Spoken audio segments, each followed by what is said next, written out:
Hey guys, I know it's been a while since I've posted up any interviews as of late. The most recent one was with my wife Jade and I decided to take a step back from conducting any interviews as we had been preparing to welcome our second child into this world, and we were just busy with cleaning, organizing, and fixing things up around the house. Jade's pregnancy was full of valuable lessons, which we went over in that interview, and she had an absolutely incredible birth. I believe that the information in that episode is invaluable to all the women out there that are considering having children and are looking for an alternative, more natural pregnancy and birth. So, if you're in the market for making and having babies, be sure to give that episode a listen. One of the lessons that came up for me personally is that you can't just wait for things to happen. Around 38 weeks of pregnancy, she started showing signs of potentially going into labor, which kept us in a state of limbo. I wasn't really wanting to plan anything because at any moment it could be go time, and I didn't want to have to cancel on a guest last minute because punctuality is one of my biggest pet peeves. I love being on time, I love being punctual. The last few weeks of the pregnancy led me to this constant state of being antsy and just uneasy overall. I felt like I was always on call for work. As the weeks went on, I was feeling a bit guilty about not scheduling any interviews because I felt as though I could have. And I also started really considering just doing more solo videos and displaying my work as a mobility specialist and strength coach, and just my overall lifestyle, sharing what has helped me become a more resilient human being. If you've been following the channel, you probably noticed the trend supporting carnivore and ketogenic diets. I've been researching ketogenic diets for the past 15 years and more recently committed to a strict carnivore diet. I've been following a carnivore way of eating for the past 10 months, beginning January 1st, and I've seen incredible results. So, in this video, my first solo video of the channel, I'll be going over what my experience has been like, including some initial hiccups that I faced and what, if anything, I would change. As stated, I started my carnivore journey on January 1st, the first day of the new year. This wasn't really a resolution. This was after returning from a family trip to Colorado. Prior to this change, I had been following a ketogenic lifestyle with minimal plant foods, really just in the form of some fruit. I had removed veggies from my diet for about 2 years now prior to starting carnivore, and the only carbs that I ate were, for the most part, blueberries and a little bit of raw honey. But these were in small enough amounts to not exceed my personal carbohydrate threshold, and I was essentially always in a state of ketosis. Whenever I would measure with my Keto Mojo, my ketones were almost always elevated. During the trip, I was admittedly a bit stressed because all the planning was placed on me, including groceries, cooking, and finding accommodating activities for grandma and grandpa who were with us, without really being provided any sort of preferences. Yeah, I had to pretty much guess and just hope that everyone would be happy with my choices. All did go well.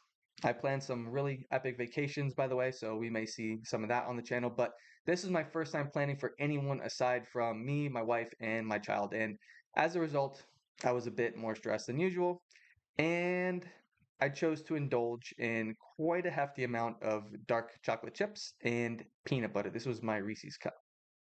Not something that I would typically consume, and I did so in quite large quantities, and I paid for it. One night I had a screaming headache, and the following day, Jade and I had planned to climb the Manitou Incline, which covers 2,700 steps, 2,000 feet elevation over a 4.5 mile round trip hike.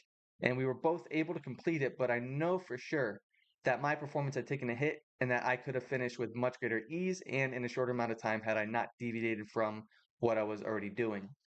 I acknowledged my mistake, and I decided that once we got back home, and honestly, before we even got back from the trip, that I wasn't messing around anymore. I couldn't afford to. Prior to the trip, I had been dealing with some chronic, excruciating knee pain, and I really couldn't put a finger on where this was coming from. I played basketball daily at the time, and I never felt like I tweaked it or anything like that. But one morning, I woke up, and as I took my first step out of bed, it felt as though my femur and my tibia were jamming into each other with this sharp shooting pain. And this was with every single step that I took. I could hardly walk. And I remember walking to my truck that first morning, telling myself that this was not good, obviously. But it was a very long, slow, painful walk to my truck. So I had some time for internal chatter. And I managed to work through it and hide it from my clients, but it was honestly pretty unbearable, and just staying upright was difficult, let alone trying to carry my kid around or even really play with him the way that I wanted to. I hadn't realized it, but this pain had lingered on for months, and it was almost a year. And it's not like I wasn't doing anything at the time to try to alleviate this. I'm a pretty proactive person. I had been doing all types of therapies. I went to physical therapy, chiropractic, myofascial release, at home, red light therapy, massages, stretching, corrective exercises, seemingly all the right things, but nothing would make this pain budge. None of this provided any relief whatsoever. But then, when I returned from the trip and I committed to this strict carnivore diet after just a few days, it was gone. Gone. Nothing at all. I was able to run, sprint around, squat, jump, play rough with my kid again as though nothing had even happened. And honestly, I couldn't believe it. It was such a night and day difference, and I was sold. I was confused because I was eating healthy, wasn't I? But I experienced what I needed to in order to convince me that this was the route that I needed to be on. Now, keep in mind, before my little escapade in Colorado with the dark chocolate chips, the only carbohydrates that I had in my diet was blueberries and a smidgen of raw honey. That's it. No grains, no refined sugars, no bananas, no veggies. I did get some carbohydrates from raw milk that I drink, but other than that, I wasn't consuming any carbohydrates and certainly not from any other plant sources.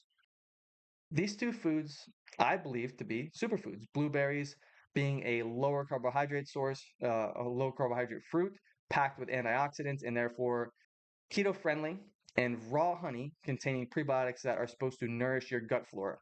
These are the only things that I removed, and all of my symptoms vanished. I have not had a single flare up since, and in fact, I feel stronger than ever before, stronger than back when I was in college. So, what was happening? Based off my digging and my research, I came up with fructose as the perpetrator. Fructose, the type of sugar that is found in fruit that is also high in honey, I have learned is metabolized the exact same way as alcohol. There's a very interesting article on it called Fructose It's Alcohol Without the Buzz that I've linked in the description below if you're interested in taking a gander for yourself. And one of the byproducts of this metabolic process is uric acid, which is a prime contributing factor in a condition known as gout, which I believe is what I was experiencing. Now, keep in mind this is a self-diagnosis. None of this info should be taken as medical advice. But my knee would be insanely red, swollen, painful, and hot to the touch for seemingly no reason. But there's always a reason, and nothing happens by chance. And the solution for myself was removing all plant foods and adhering to a strict, high fat carnivore diet. My joints feel incredible now. I also used to deal with this intermittent elbow pain that would flare up from time to time. Years ago, I had dislocated this elbow and it was prone to occasional subluxation. So I would partially dislocate it again. I would need to have it popped in place. But now, nothing. Both my knee and my elbow, which had caused me discomfort in the past, are completely pain free and free of any type of restrictions. I really value honesty and transparency. So I'm not just going to say that everything was smooth sailing right from the jump. With that in mind, let's discuss some of the hiccups that I experienced while I transitioned into this lifestyle. Coming from a ketogenic lifestyle and with the knowledge that I had before switching over to strict carnivore, I do believe this helped me mitigate some of my less than pleasant experiences, but I did have some road bumps. The biggest issue that I personally dealt with was a few weeks after transitioning, I started to experience palpitations. And these were scary. These were quite honestly, I did not feel safe. And they were more prevalent at nighttime, right before I was going to sleep. They reminded me of the anxiety attacks that I used to get before I even switched to keto, which is why I stuck with keto because it relieved me of my anxiety attacks and my brain fog. And these would show up also during strenuous workouts, which would cause me to really dial back on my intensity. Obviously, this was not what I wanted. I was expecting to feel like I was on top of the world, yet these would quite literally keep me up at night. When I started out, I knew the importance of adding salt to my meat as I had a background with ketogenic diets and knew if I was experiencing any type of flu-like symptoms or cramps that this is likely due to an electrolyte imbalance. As you remove carbohydrates from your diet, you deplete your glycogen stores, and for each gram of glycogen that you store roughly 3 to 4 grams of water. So as your glycogen stores deplete, you also lose water simultaneously while you are removing carbohydrates and you get a consequent reduction of your blood sugar Your insulin levels will come down as well. As a result, you retain less water and you will also be excreting more. Essentially, if you don't account for this loss of sodium, you become dehydrated. And this hits really hard for someone that is coming from a standard American diet, a SAD diet that has been eating ultra processed foods that are typically high in both carbohydrates and sodium. That dreaded keto flu that everyone talks about can be alleviated simply by consuming some electrolytes or just adding some salt to your food or water. This scenario, along with living in South Florida where it is hot year round, we don't have seasons, training clients outdoors for hours on end, and also playing basketball was not a good combo for me, and I was more than likely just dehydrated. Usually, all it would take for me is a teaspoon of salt in my water, and I would be back to normal. But in the beginning of my transition, I stopped salting my food and I stopped adding salt to my water. I had come across several sources that mentioned that either salt was toxic or that they didn't salt their food at all while following a carnivorous way of eating because it made them look puffy. So I figured that I'd give it a try. So I stopped salting my food, I stopped salting my meat, and I felt okay for some time. The meat definitely tasted different and I didn't really enjoy it as much, but I wanted to really give this no salt thing an honest shot. Then I started to get these really intense cramps at night, and these were really, really painful cramps. My entire leg would seize up, and it would take a few minutes for the cramp to subside and my legs to relax. Despite these cramps, despite this red flag, I marched forward thinking that it was just some temporary adaptation and that it would resolve on its own. But not long after the cramps, the introduction of the cramps, I began to get the heart palpitations at night and sometimes during exercise, which would lead me to ruminating, keeping me up at night, and it would also prevent me from training intensely out of fear that something was actually wrong with my heart. Meanwhile, I had been hearing that carnivore is supposed to be this cure-all lifestyle change, that it fixes everything, right? I decided to let my ego go. I came to terms with the fact that, at least for the moment, salt supported me and my body was not ready to go salt-free. I began salting my food again, and much to my relief, all of these symptoms vanished essentially overnight. While others may be able to get away with no salt for the time being, salt eliminates my symptoms of palpitations and cramps. Another hurdle that I faced after just a few months of being carnivore was loose stools. And I mean, really loose bowel movements. This might be a little bit TMI, and you may want to skip over this bit, but it's a pretty common experience in the carnivore community, so I believe it is worth mentioning. I was pretty much peeing out of my butt. And there's a saying within the carnivore community to never trust a fart. For a while, I thought I was immune to this because I'd already come from a ketogenic background and I was no stranger to eating copious amounts of fat. Silly me. I too had my porcelain rite of passage. Thankfully, this only lasted about a week. For others, I've heard that this can last for months, and it wasn't really a painful experience at all, despite the frequency of it. It was just more so really inconvenient. What I attribute this to was drastically increasing my intake of fat, an even greater amount than I would typically consume while I was ketovore. And I love butter. At one point, I was most definitely eating in excess. I was eating spoonfuls at a time throughout the day. And this proved to be a bit too much for my gallbladder to handle. In order to digest fats, you need bile, which is produced by the liver and stored in the gallbladder. When fat enters the small intestines, the gallbladder contracts. It releases bile into the duodenum, which then emulsifies the fats, breaking them into these smaller droplets so that they can be digested more effectively. Eventually, my gallbladder and bile production caught up, and I was able to decrease my toilet paper budget. If you are not used to consuming fats, it may take a while for your body to become accustomed to this change.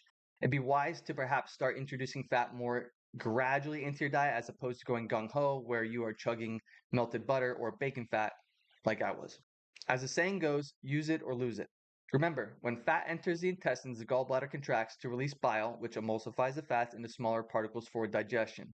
However, on a low fat diet, the gallbladder doesn't empty as often or as frequently. Over time, this can lead to bile becoming stagnant, it can thicken, and eventually it can crystallize into gallstones. As far as the loose stools go, it could be due to lagging bile production and will fix itself over time, or as others have mentioned that I've spoken to, it may be that rendered cooked fats, such as melted butter or the grease drippings left over from ground beef or bacon, may be contributing to these loose stools. Once they transition to cold sources of these fats, such as frozen butter, these symptoms went away, they ceased. When it comes to digestion, whether you're dealing with constipation or loose stools, your fat intake is often the key variable to look at. If you're not consuming enough fat, you may have difficulty having regular bowel movements, and increasing your fat intake can often help get things moving again.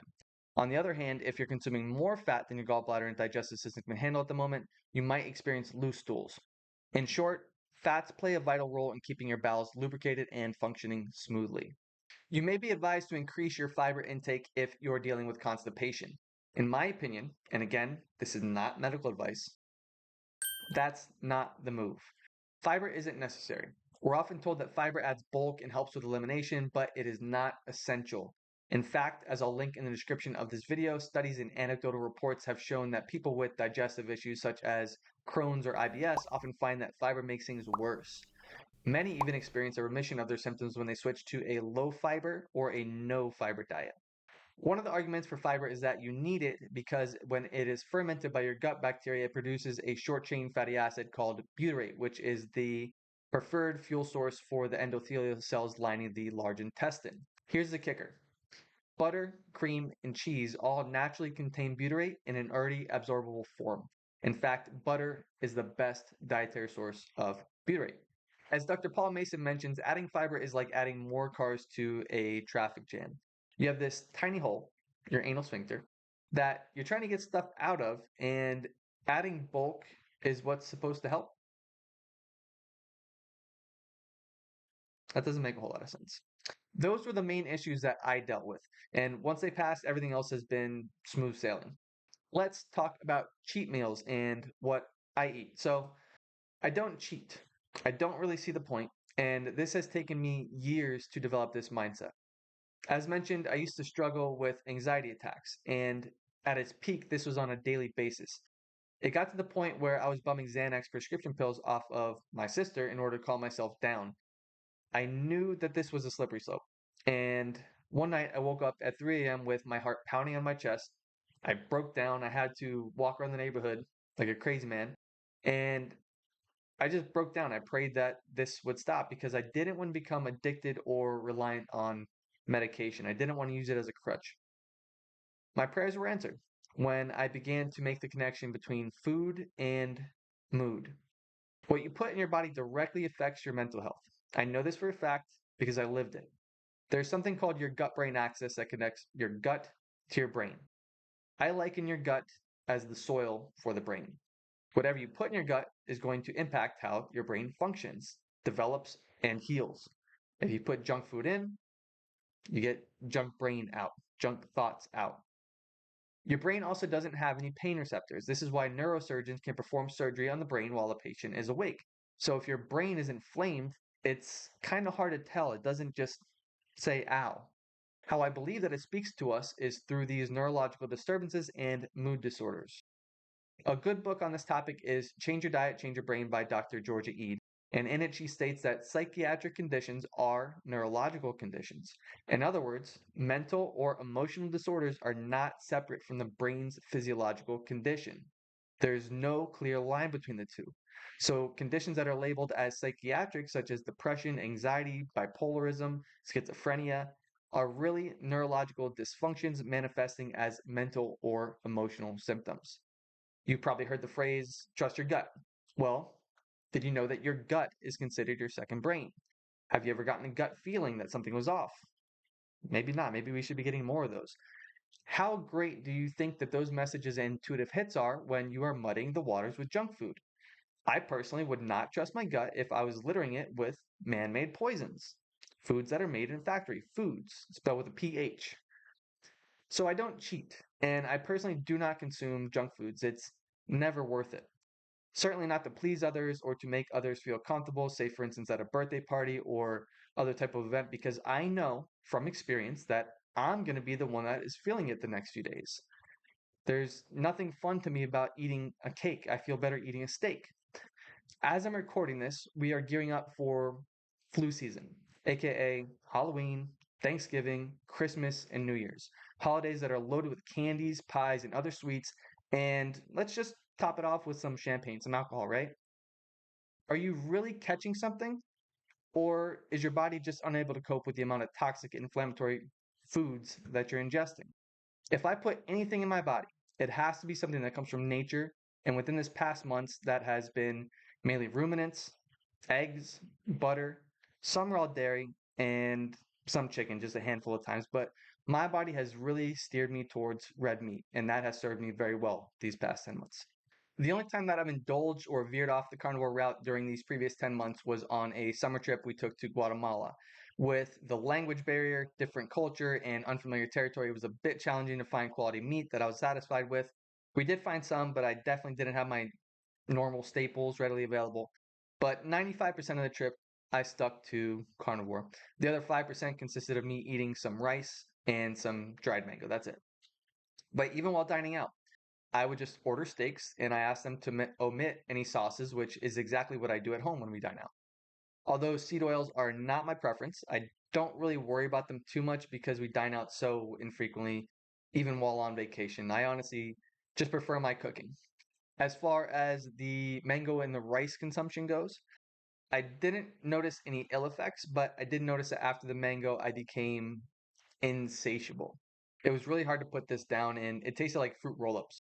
Aside from those two items, I just stuck with meat, eggs, and some grass-fed butter for the duration of the trip. So cheating doesn't make sense to me. I don't see the purpose. I no longer view food as entertainment. I view it as sustenance. And with the results that I've achieved following a strict carnivore diet, it makes it that much easier for me to say no to any type of temptations. Nothing tastes as good as being healthy feels. Outside of vacation time, what does a normal day look like for me? So I personally love simplicity and I don't need much in terms of variety.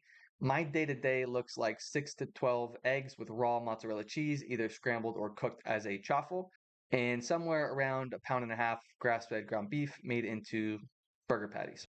I will douse those chaffles or the eggs with grass fed butter, and I do mean douse. I consume a lot of butter. I go through about 2 pounds or so a week, but I'm able to stay lean and I've been even dropping weight despite having a goal to put on weight. But fat's supposed to make you fat, right? Hmm. That is what my typical day to day looks like. I don't track macros or calories at all. I just eat until I am stuffed.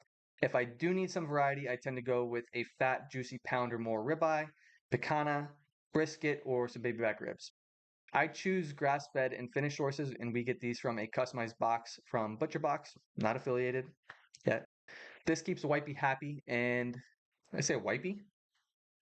This keeps the wifey happy because she does need a bit more variety, and it keeps things a bit more budget friendly, coming out to around $13 a pound or so, while other quality sources of meat in my area are upwards of $21 a pound for the same cuts. We don't have a deep freezer, so we can't really buy in bulk at the moment. I get my grass-fed beef that I use for my burgers from Costco, and this comes out to around $6 to $7 a pound. I have heard from other carnivores that this isn't really necessary to go with the grass-fed sources of beef. However, I personally have not broken this conditioning yet for myself. From a logical point of view, I would agree that it's not necessary to reap the benefits of a high-fat carnivore diet that gets you into a state of ketosis. But for me, at the moment, it's just my personal preference. You could definitely do this on a budget though. How many meals do I eat in a day and when? So I choose to do OMAD, one meal a day, as it just works out very well with my schedule. Typically, I work with clients in the morning. I get home again around noon or 1, and then I whip up my burgers. And I do my workouts early in the morning as well. I do them in a fasted state, despite not having any external source of energy coming from food. And my workouts are great. They're really intense. My strength has skyrocketed, reaching levels that I experienced back in college 12 years ago. And I have a limited amount of time to work out in the morning, so I do circuits hopping from one exercise to the next to maximize my time in the gym. And I feel very well fueled and energized despite being on OMAD, doing a OMAD one meal a day approach. It's been really easy for me to stay lean and put on muscle, all without obsessing over numbers or having to hit certain macronutrient numbers. I simply know when I'm hungry and I know when I'm not. I don't have any cravings. I don't feel the need to give in to temptations. And it's also easier for me to not feel tempted because I cook most of our food and we just don't bring junk in the house. Out of sight, out of mind. If you're struggling with weight loss and carb addiction, you're shooting yourself in the foot if you keep sweets around the house. Until you've developed discipline when it comes to what you put in your body, you only have a finite amount of willpower. There's only so many times that you can pass that box of donuts or that bag of chips until you give in. As James Clear, the author of Atomic Habits, would say, if you want to break a habit, make it hard. If you want to make a habit, make it easy. So one of the first things that I recommend that my clients do is to participate in a pantry purge. You can't build a garden in a swamp. You need to get the junk out. If you're ingesting harmful seed oils, refined sugars, or other sneaky ingredients, you're really hindering your body's ability to heal. I view food as a message. What you eat is either building you up or breaking you down. If you keep this in mind, and if you're honest with yourself, you know what you should be eating. So, what have I personally experienced? Well, my nails are stronger, my toenails and my fingernails. This was an unexpected side effect, just something that I noticed randomly. And I also noticed that my workouts and my pumps are insane. My strength is through the roof.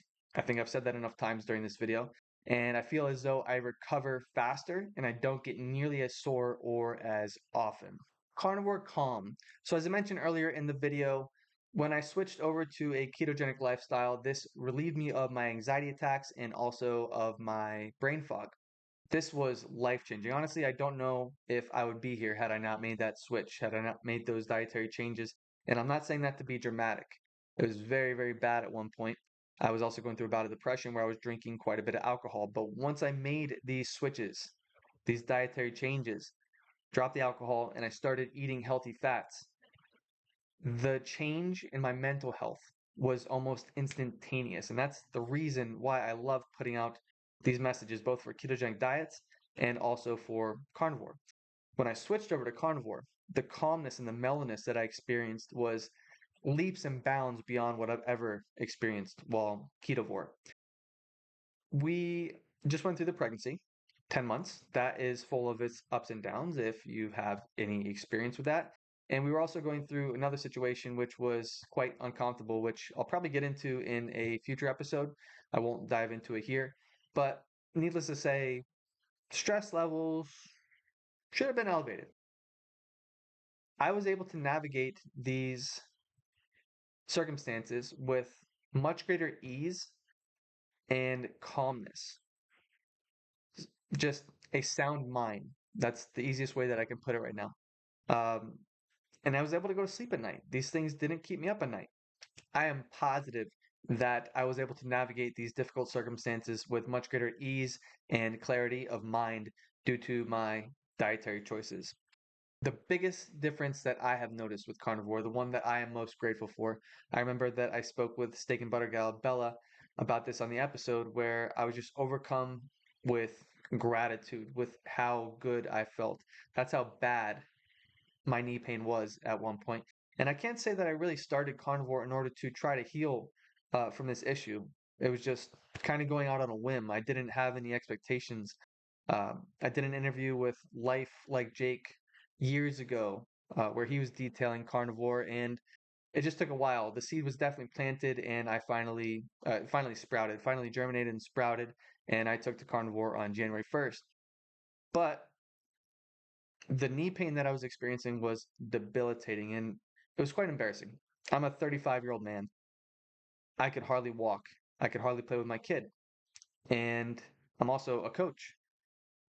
I couldn't walk the walk at that point anymore, not comfortably anyway. I had to kind of put on this facade that everything was good when in reality it wasn't. I was grimacing in pain when people weren't looking at me. So very, very grateful for my gout-like symptoms and how they just completely vanished. I never deal with any knee pain or elbow pain anymore. I am lunging heavy, squatting heavy, jumping, playing basketball again with ease and gratitude. That is ultimately the word that comes to mind with my overall experience with carnivore. Ultimate gratitude. Some other things that I noticed, just like my nails, my fingers, and my toenails, they've gotten stronger. Not something that I was expecting, not something that I was hoping for, but just something that I've observed.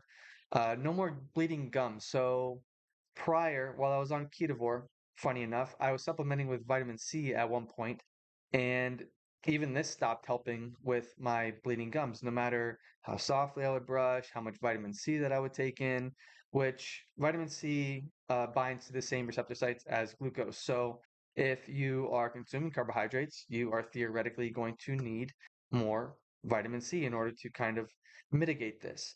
And one of the things that people argue about with carnivore is that you are going to get scurvy because you don't have an abundant source of vitamin C. But we have not really seen that. That has not really been documented at all. So I don't really think it's a concern. And the last thing that I've noticed is that I'm able to get by on less sleep.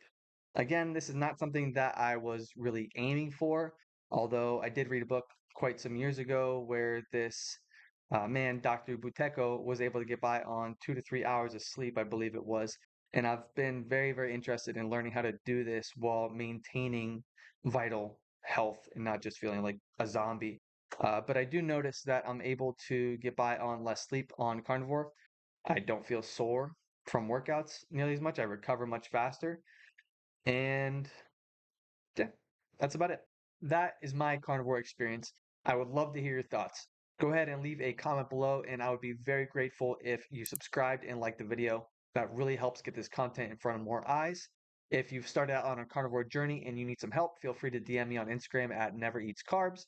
I'd be more than happy to help you out. And if you're dealing with aches and pains and you really want to improve your mobility and your strength, fill out an application at the link below in the description, and we can schedule a call to get you moving pain free. Kill the day.